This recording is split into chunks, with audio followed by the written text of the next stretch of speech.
Ó Deus, abençoe essa palavra. Que o Senhor fale conosco, meu Deus, pois eu me coloco aqui à disposição do Senhor. Usa a minha vida para transmitir exatamente aquilo que o Senhor deseja. Que o Espírito Santo do Senhor tenha total liberdade para estar, meu Deus, falando conosco aqui nessa manhã e trabalhando em nosso favor, em nome de Jesus. Amém? Graças a Deus, né? Você sabe que hoje existe uma opção, né, no Instagram, no WhatsApp também, no Facebook eu não vi ainda, porque eu não mexo muito no Facebook, não. Tem uma opção agora que foi criada pela Meta, que você chamado de inteligência artificial, que você pergunta qualquer coisa para eles e eles respondem na hora. Foi criado, né, formado por algoritmos e um armazenamento que não tem tamanho. E tudo que você pergunta para ele, ele responde. É como se fosse um Google, só que mais avançado. Mais avançado. Né? Hoje existe até o aplicativo chamado ChatGPT. Se você perguntar para ele assim, crie para mim, se você falar para ele, crie para mim um livro, ele cria um livro do nada. Pegue a minha foto, estava até o pessoal, todo mundo postando, né? Teve até uma trend aí. Você pegava a sua foto, transformava em desenho. É chamado a inteligência artificial. E aí, eu fui pesquisar quais são as maiores perguntas, né? Quais são os tipos de pergunta que eles mais recebem, que a inteligência artificial mais recebe. Algo criado pelo homem. Que a inteligência artificial foi criada pelo homem. É uma máquina que foi criada pelo homem. Como é que a gente consegue ser feliz, pessoal? Como é que a gente faz para ser feliz? Jesus, ele nos ensina na sua palavra como ser feliz. Sim ou não? Ele ensina. São coisas simples. A gente é que complica. Tem até um hino que fala, né? Do Tales, que fala que é fácil demais e vem em paz. A gente é que complica tudo. E aí eu fui ver algumas das perguntas. Olha aí, olha o que as pessoas andam perguntando.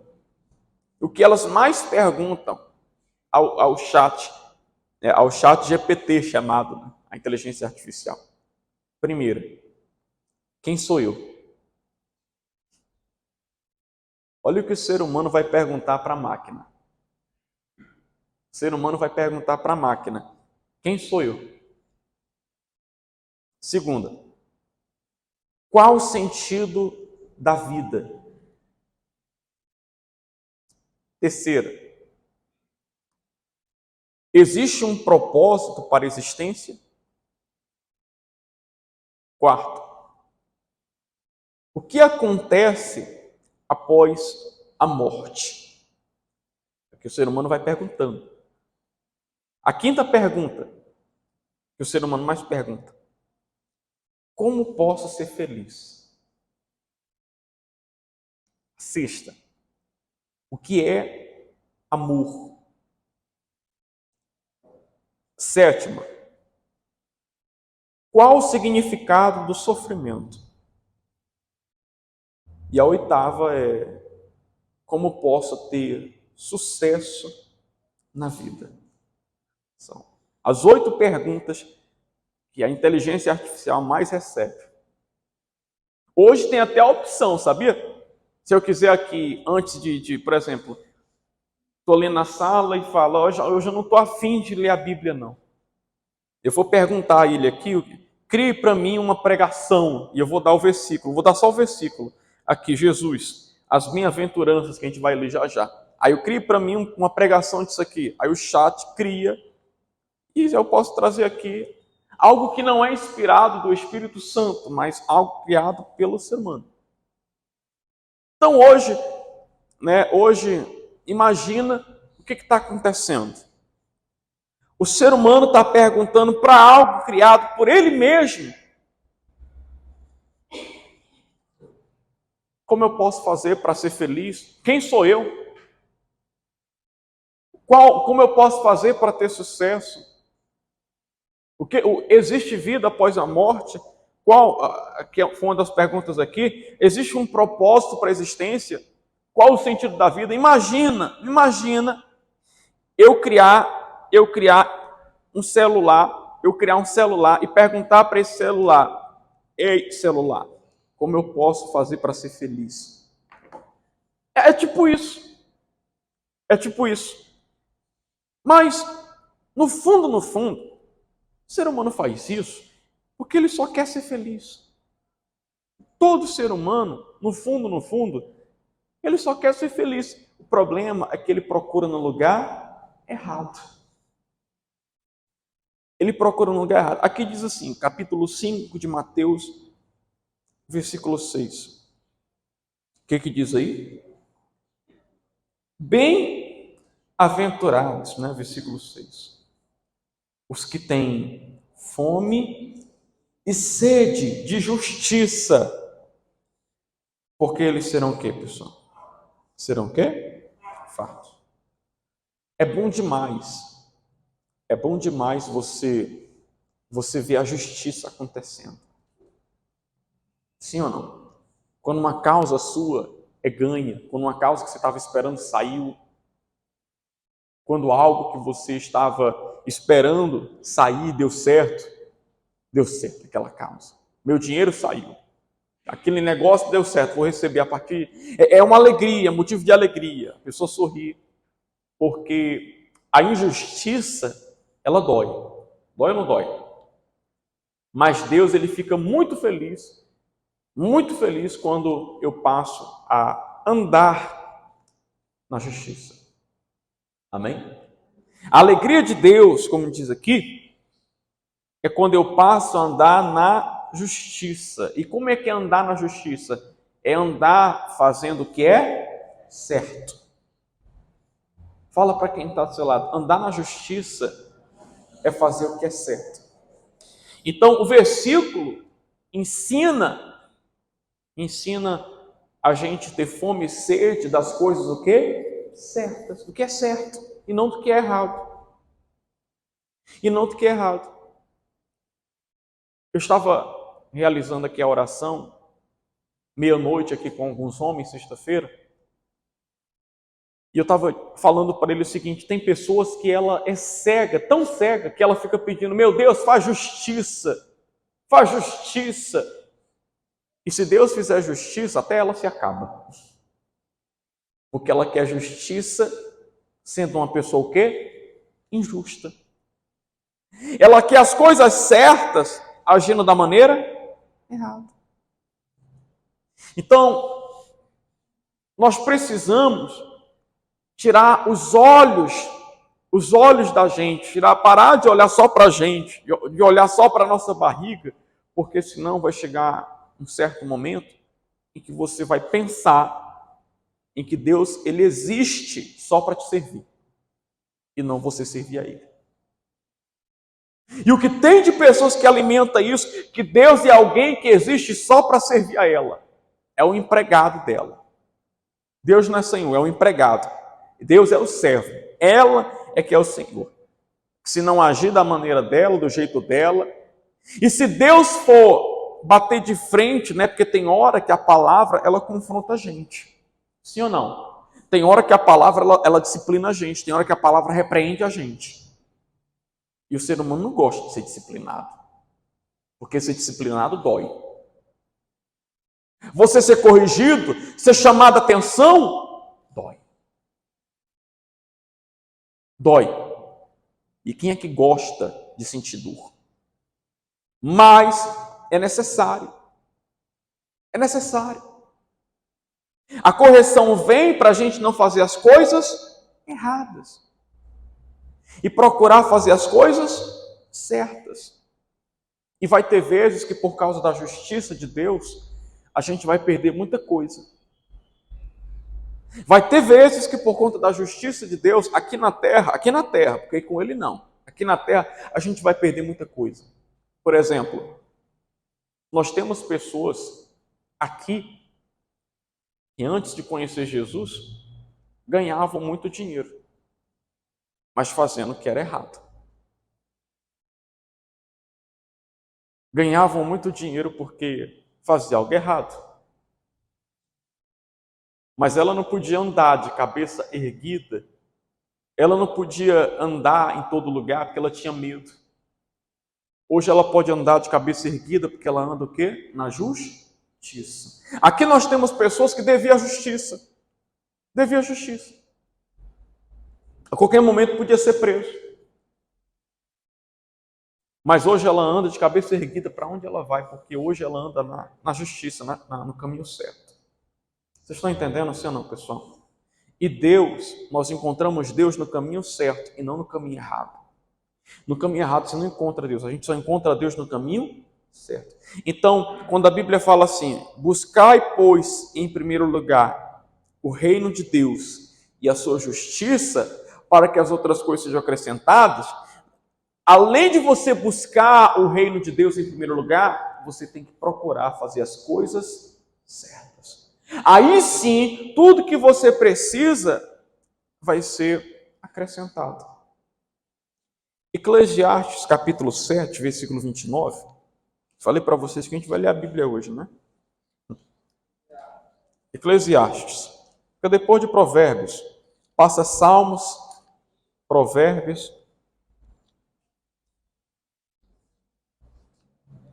Aí vem Eclesiastes. Só pega a Bíblia, abre ela no meio, vai abrir em Salmos. Aí passa Salmos, Provérbios, aí vem Eclesiastes. Depois de Salmos. Passa Provérbios, aí vem Eclesiastes.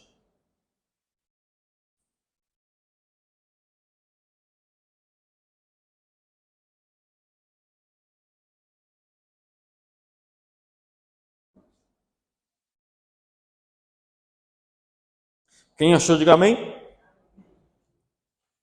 O que diz aí? Eis aqui o que tão somente achei. O que Salomão achou? Que Deus fez o homem reto. Deus fez o homem o quê, pessoal? Reto. Ou seja, Deus fez a pessoa da maneira, para ela andar na maneira certa, para ela andar da maneira correta. Só que, vírgula, tem o que aí? Porém, o que? Versículo 29, tá? Eclesiastes capítulo 7, versículo 29. Que Deus fez ao homem reto, porém, eles buscaram muitas o quê? Astúcias.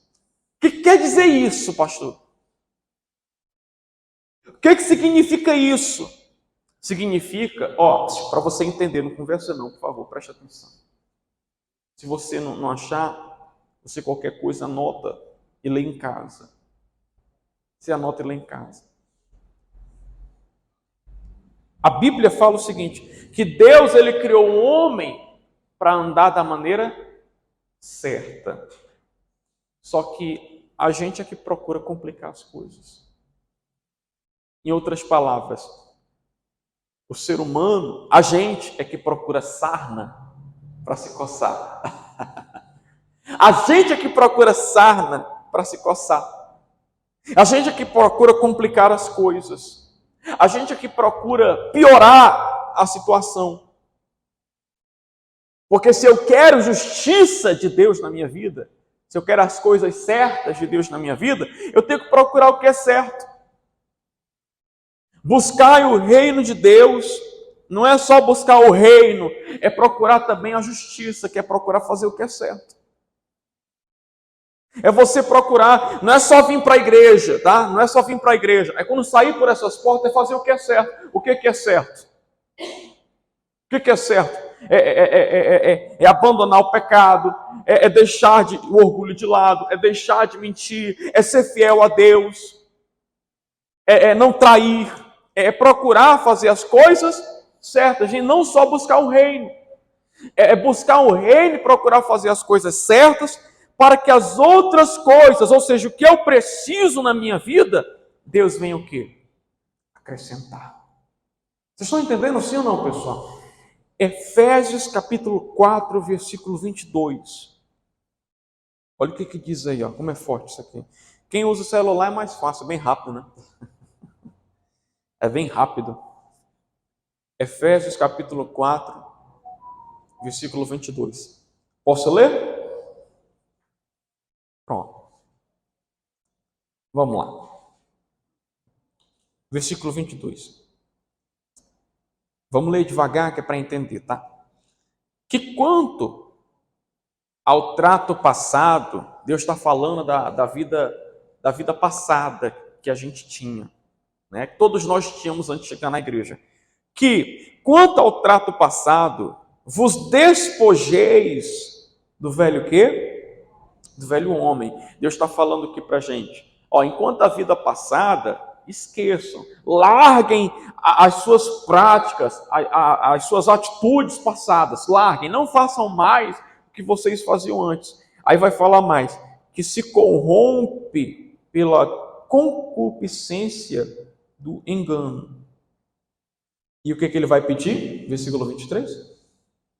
E vos renoveis no espírito da vossa mente. 24. E vos revistais do que, gente? Do novo homem, que segundo Deus é criado em o quê? Em verdadeiro o quê? Justiça. E o quê? Santidade. Então, a pessoa que anda na igreja e pratica a injustiça, ou seja, que ela faz o que é errado, não nasceu de Deus ainda. Ela não nasceu de Deus. A Bíblia fala que quando nós chegamos aqui, com a vida passada, chegamos aqui cheio de pecado, cheio de injustiça. E quem é de Deus se incomoda com a injustiça. Quem é de Deus se incomoda com o que é errado. Se você, por exemplo, vê um programa de televisão onde, né, o filho matou o pai, matou a mãe. Você lembra que um dia desse apareceu na televisão uma mulher que levou um senhor já no final de vida, no final da vida já morrendo. É tanto que ele morreu lá dentro, pedindo empréstimo no nome dele. Vocês lembram desse caso, sim ou não? Você vê como é que está a situação. Quem é de Deus fica o quê dentro dela? Revoltado. Como é que pode? O homem está morto e ela querendo, no final da vida dele, pedindo empréstimo. Querendo conseguir alguma coisa. Quem é de Deus não concorda com coisa errada, não concorda, ainda que ela saia ganhando, mas pelo reino de Deus ela sai perdendo aqui na terra, mas sai ganhando com Deus. Porque quem é de Deus, ainda que ela sofra uma injustiça, mas Deus pega a injustiça e transforma em justiça. Deus transforma a praga que lançaram em mim em bênção. Porque eu sou de quem, pessoal? De Deus. Diga, eu sou de Deus. Até maldição que joga em você se transforma em bênção. Até algo ruim que jogam contra você, até o mal olhar se transforma em um testemunho, em uma coisa nova que Deus quer fazer na sua vida. Amém? Versículo 25. Por isso, o que ele fala aí? Deixai o quê? A mentira. E falai o quê? A verdade. Cada um com seu próximo. Porque somos membros uns dos outros. O que a Bíblia fala? Para você não enganar ninguém, para você não mentir, para você ser honesto. Porque o diabo, pessoal, olha como é que o diabo ele trabalha. Quando você faz algo errado, na hora não aconteceu nada. Mas o diabo fica guardando para te envergonhar depois. Sabia disso? Quando você faz algo errado, não pense em você, ninguém viu. O diabo, que é o acusador, viu. E ele vai ficar guardando. Para no momento certo te envergonhar. Para no momento certo você ser envergonhado por ele. Rapaz, que coisa forte, eu estava lendo aquela história de Judá e Tamar. Depois você lê, Gênesis 38. Depois você lê em casa, Gênesis 38. Aquilo ali é muito forte. A Bíblia fala que Judá, um dos filhos de Jacó, ele se separa dos irmãos e se casa com uma mulher numa cidade. E ele tem 3 filhos com essa mulher. Aí, a Bíblia vai falar que quando os filhos crescem, esse Judá, ele pega uma mulher e arranja para o seu filho casar. Aí ele casa os dois. Ele casa o primeiro mais velho. Ele casa o primeiro mais velho, que o nome dele era até Er. Ele casa com ela, Tamar. Esse Er, que era o filho mais velho de Judá, só fazia coisa errada. Ele andava na injustiça, só praticava o que era ruim. E a Bíblia fala que Deus não se agradou e tirou a vida dele. Que Deus não se agrada da injustiça. Deus tirou a vida dele. Tamar ficou viúva. Aí Judá falou para o segundo, para o irmão do meio, para o filho do meio, dizendo o seguinte: ó, teu irmão morreu. E naquela época podia acontecer isso, naquela época teu irmão morreu, então você vai lá, casa com a sua cunhada, para que a família do teu irmão não morra, mas que continue tendo descendência. Aí a Bíblia vai falar que esse irmão do meio vai lá, casa, tem relação, mas a Bíblia fala que Deus não se agrada de certas coisas que ele fazia também. Deus tirou a vida dele também. Aí Judá vai falar para Tamar o seguinte: Tamar, o terceiro, meu filho, ele é o mais novo. Ele é muito novo. Vai lá para o teu pai, volta para casa do teu pai. Quando ele completar a maior idade, aí vocês se casam. Aí vocês, tá bom? Vocês se juntam. Aí Tamar volta para casa do pai. Só que o filho mais novo de Judá cresce e Judá não manda os dois casar, porque ele tem medo. Morreu o primeiro com essa mulher, morreu o segundo. Se eu mandar o terceiro, eu vou ficar sem filho. Essa mulher só pode ter uma praga. Todo mundo casa com ela, morre. Aí a Bíblia vai falar que ele não dá o mais novo para se casar com ela. Aí a Bíblia vai falar que a esposa de Judá morre e ele vai se consolar com alguns amigos.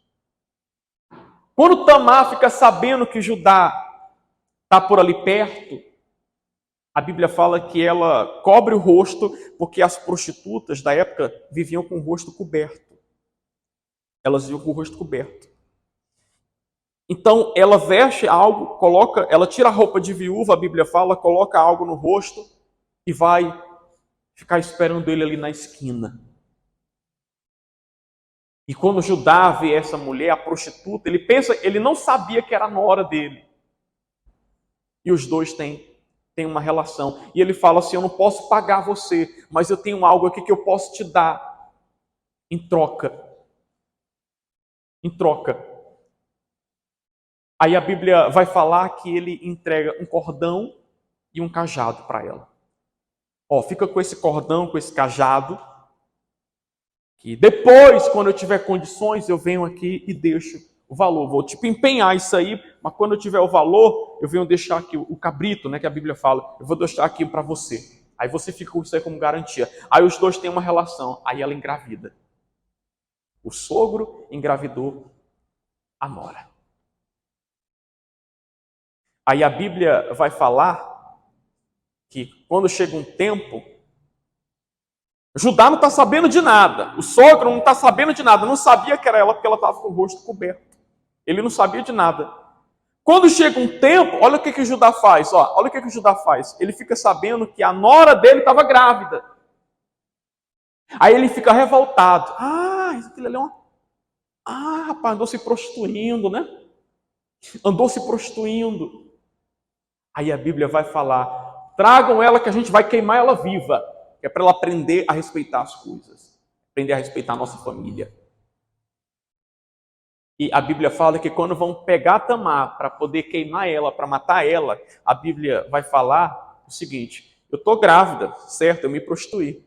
Mas o pai da criança me deu isso aqui, ó. Aí mostrou o cordão dele. Aí Judá ficou todo errado. O diabo espera o momento certo para te envergonhar. Não pense em você que fica por acaso, não. Não pense em você que fica barato, não. O que você faz de errado não fica jogado, não. O diabo espera o momento certo para te envergonhar.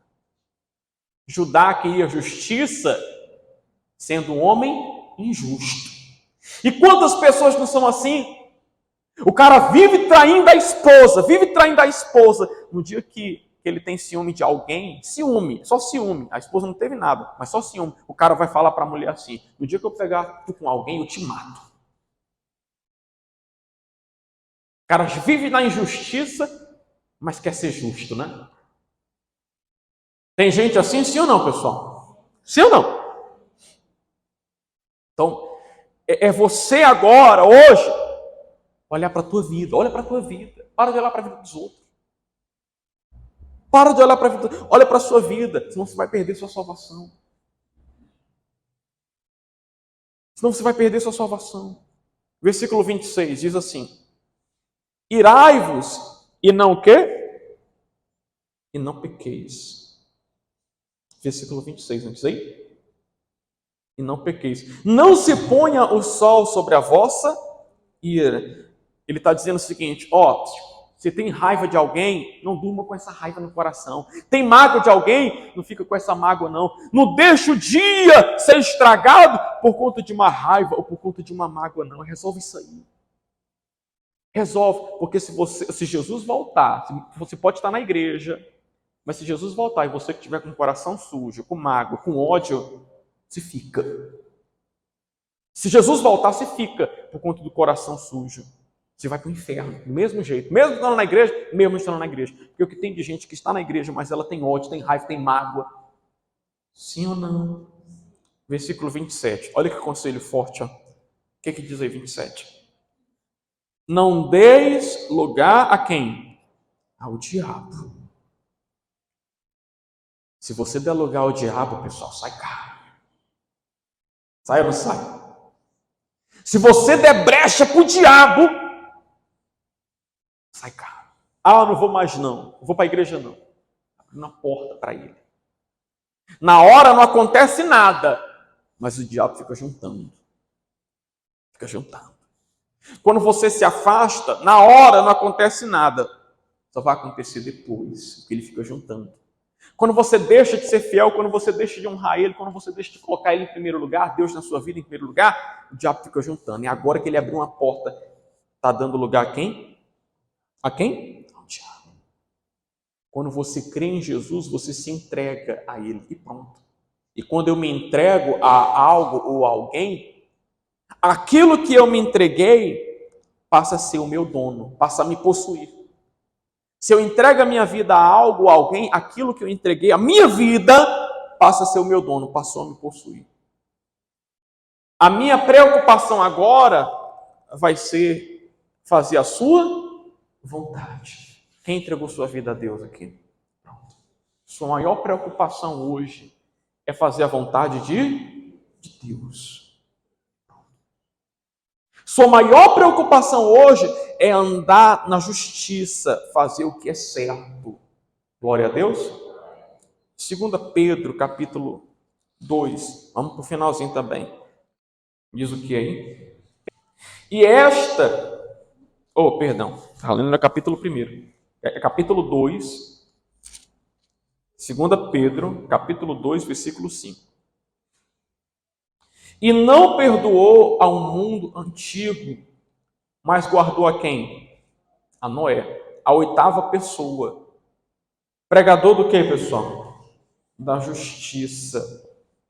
Ao trazer dilúvio sobre o mundo dos ímpios. O que é ímpio? É a pessoa que pratica o que é errado e ela continua praticando. É o que pratica o erro, né? Que é a pessoa iníqua.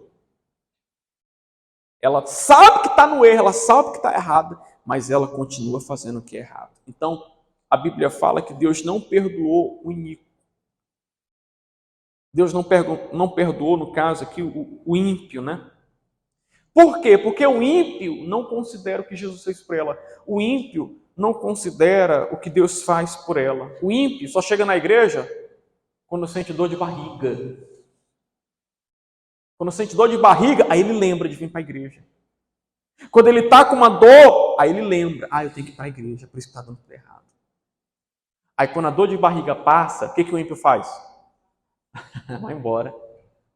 O ímpio só quer aparecer quando as coisas dão ruim. Quando as coisas começam a melhorar, quando a coisa começa a subir um pouquinho de nível, ela se esquece de Deus, vai embora. Vocês estão entendendo assim ou não, pessoal? Posso falar uma coisa, sim ou não?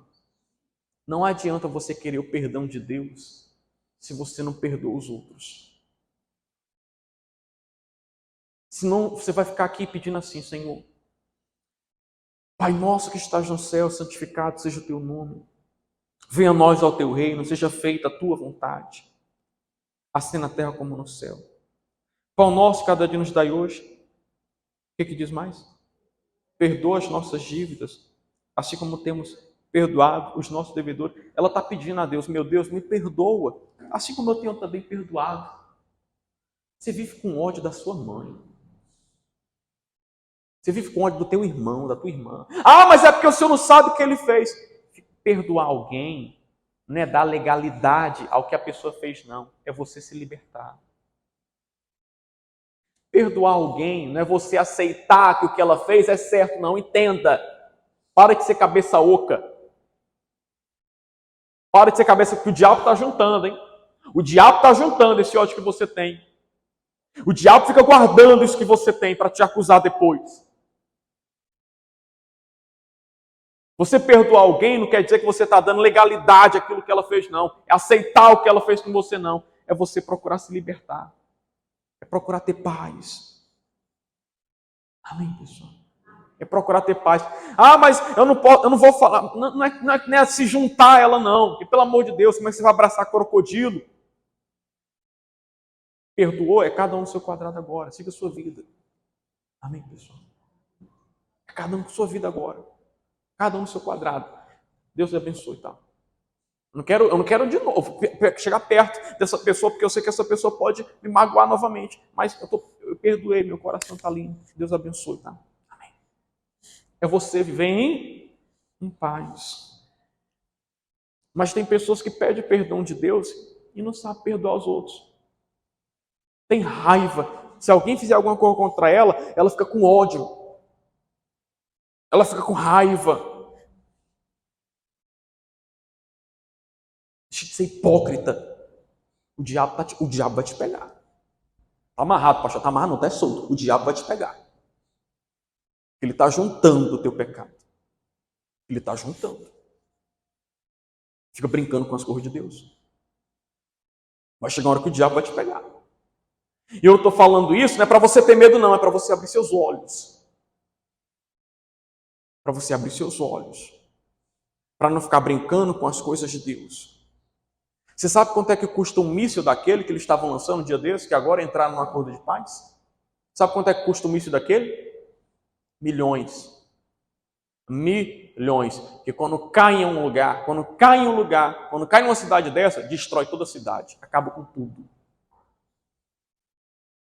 O mundo vai se acabar. E quem é que está destruindo o mundo? O próprio ser humano. Sabe qual vai ser o nosso destino? O ser humano acabar. Não é o mundo que vai se acabar, não. É o próprio ser humano que vai acabar com ele. Algo criado por ele que custa milhões. Aonde cai, faz um estrago. O ser humano está acabando com tudo. E você percebe que as coisas esse ano estão meio aceleradas, né? Está mais acelerada que no ano passado. Já estão no meio do ano.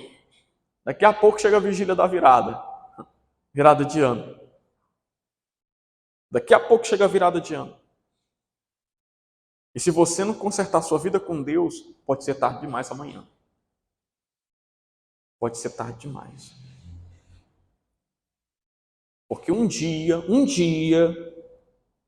quando eu falo isso, a Thaís começa a chorar. Um dia, todos nós vamos morrer. Essa é a coisa mais certa que existe na vida.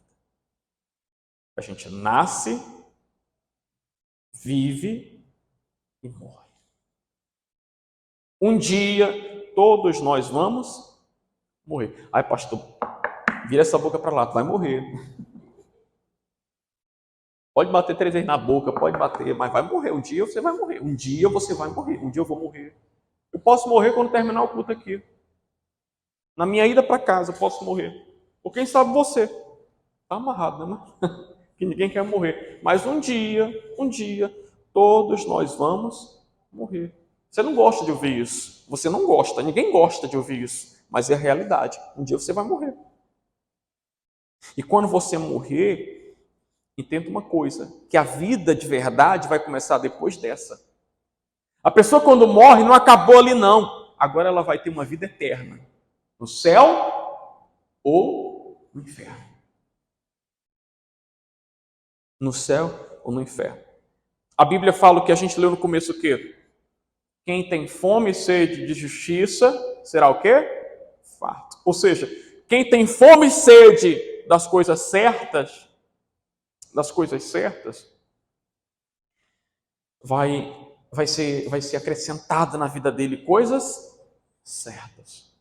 Um dia você vai morrer. Isso não te assusta, não? Não adianta você ficar, eu não tenho medo da morte. Uhum. Quem é que não tem medo da morte? Na hora do desespero, todo mundo corre. É ou não é? Se um teto desse aqui desaba, agora Deus o livre, todo mundo corre. Corre, corre, corre. É ou não é? Então, quando Jesus voltar, que está bem perto, você tem que estar de pé ou caído? De pé ou caído? De pé. Vamos ficar de pé, então?